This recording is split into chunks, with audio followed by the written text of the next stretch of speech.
Mitosis की diagram देखते हैं। माइटोसिस में देखें सबसे पहले ना सेल डिवाइड होने से पहले सेल जो है ना वो इंटरफेज में होता है। इंटरफेज में क्या होता है, सेल के अंदर जो नंबर ऑफ क्रोमोसोम्स होते हैं ना वो सिंगल होते हैं, ठीक है, यानी कि इस तरह से एक क्रोमेटिड है।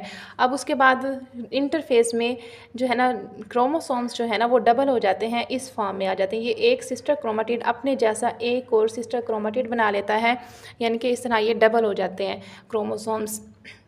ये इंटरफेज़ है। इंटरफेज़ के बाद न्यूक्लियर डिवीजन होती है। ये जो न्यूक्लियस, ये सेल है और सेल के अंदर ये न्यूक्लियस है। न्यूक्लियस की अब डिवीजन होगी।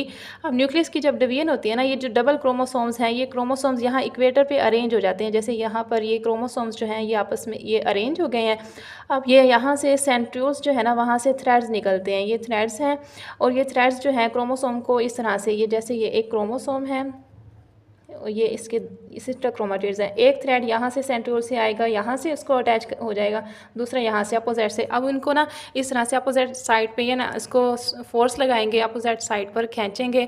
तो इसके बाद देखें ये हो गया, ये यहाँ से अटैच हो गए। अब यहाँ पर इसको इन फोर्स लगाइए, अपोजिट साइड पर इनको स्ट्रेच किया है, तो ये क्रोमोसोम्स जो है ना यहाँ से सेपरेट हो गए हैं, अलग-अलग हो गए हैं।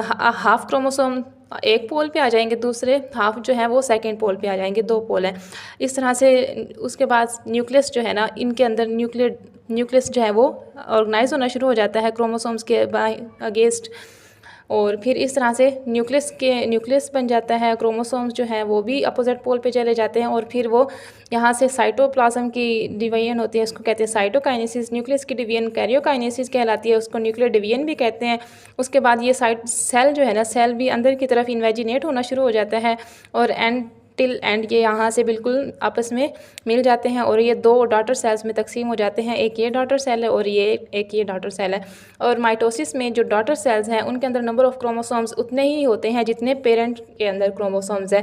अगर हम बात करते हैं कि ह्यूमन के अंदर अगर 46 क्रोमोसोम है पेरेंट में, तो ऑफ स्प्रिंग या डॉटर सेल्स के अंदर भी कितने क्रोमोसोम आएंगे, 46 क्रोमोसोम्स आएंगे, ठीक है। सेल जो है पहले इंटरफेज में होता है, उसके बाद न्यूक्लियर डिवीजन होती है, फिर साइटोकाइनेसिस होती है। साइटोकाइनेसिस के नतीजे में दो डॉटर सेल बनते हैं और माइटोसिस में number of chromosomes remain same, ठीक है। जितने पेरेंट के अंदर क्रोमोसोम्स हैं उतने ही डॉटर सेल में क्रोमोसोम्स आएंगे।